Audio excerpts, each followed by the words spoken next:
Alright, we've got a nice project today. This is an old pair of elephant skin boots that the guys had for many years, and they've been repaired so many times, but he wanted to keep them going. So I said, alright, let's do a full leather sole. We'll re-welt it all the way around and make it look as best as possible. These are an old pair of Tony Lamas. Now, when I took it apart, it was a little bit more damaged than I originally thought it was. So we're going to basically try to reline it here, do a heel lining in the back, then we can do the footbed and new welt and continue with the sole project. Now, most of the time when you're doing a job like this, it's required for you to have a last, which would be the same shape as the boot. Unfortunately, I don't have one that is that size, so I'm going to try to make it work without it.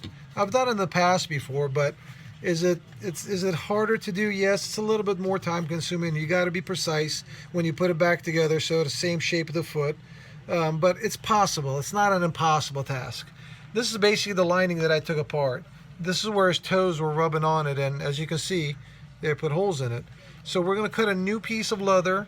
I'm going to try to reshape this on the last to give it some sort of a similar shape as what it had, and then continue trying to put it inside the boot. All right, let's get started. All right, so we have new lining in the front part, vamp area. Basically, I stitched it on there, following that pattern.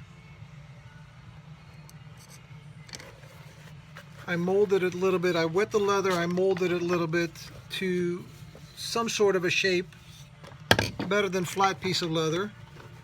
And once the footbed comes in, I'll position it exactly where it's supposed to be and stitch it together. All right, let's continue.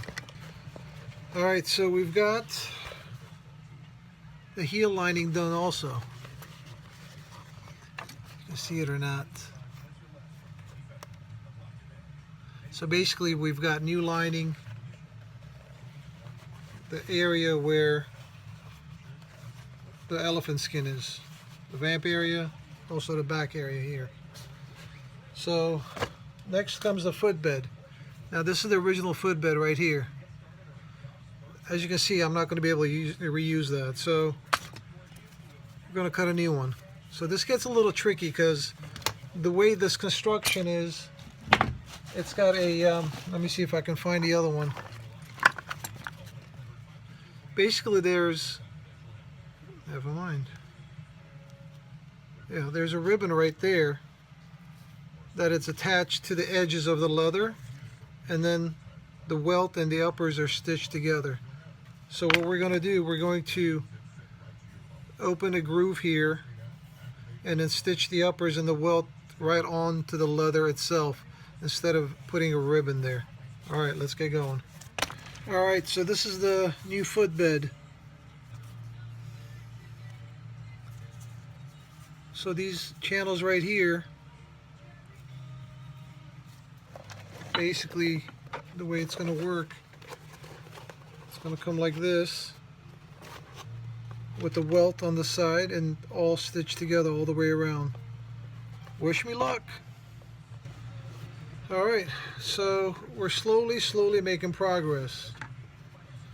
Now the welt is not stitched on yet, but I roughly put the footbed in to see how well it fit, and just kind of put a couple of stitches there just to keep it in place, and put some small nails there so it wouldn't move while I was trying to stitch this back together.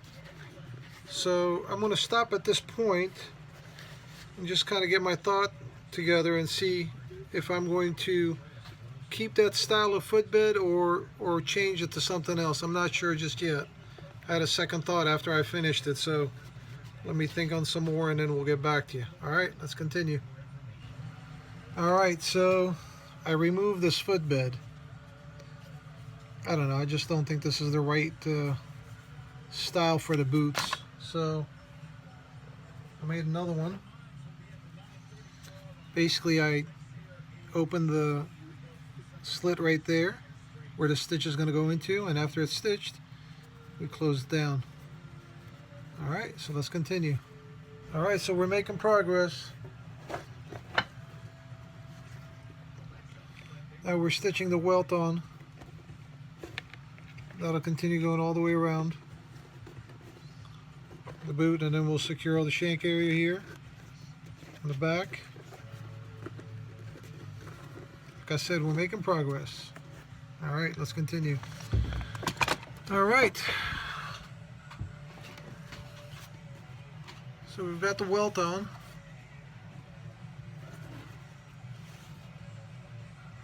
We've got the shank in.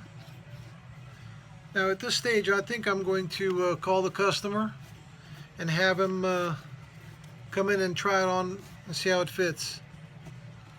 Now, it's almost like working with your eyes closed when you have a job like this and you don't have a last. That's a last. So unfortunately, I'm kind of doing things backwards, where you're supposed to form the footbed onto the last, or the other foot obviously, like that, and then you pull the uppers onto the last and assemble from the bottom. But I'm kind of doing things backwards because, like I said, no last, and we're just kind of taking a guesstimation on the fit from the previous sole size that we removed, and the footbed, the old footbed that we duplicated the size. So it's a good idea at this point calling the customer saying, you know what, come and try it on. If there's any minor adjustments or whatever we need to do, we'll take care of it at this stage before we put the sole and heel on. All right. So there'll be a part 2 of this project after the customer tries it on. I'll let you guys know how it went, and we'll take it from there. All right. Thank you for joining me. Night.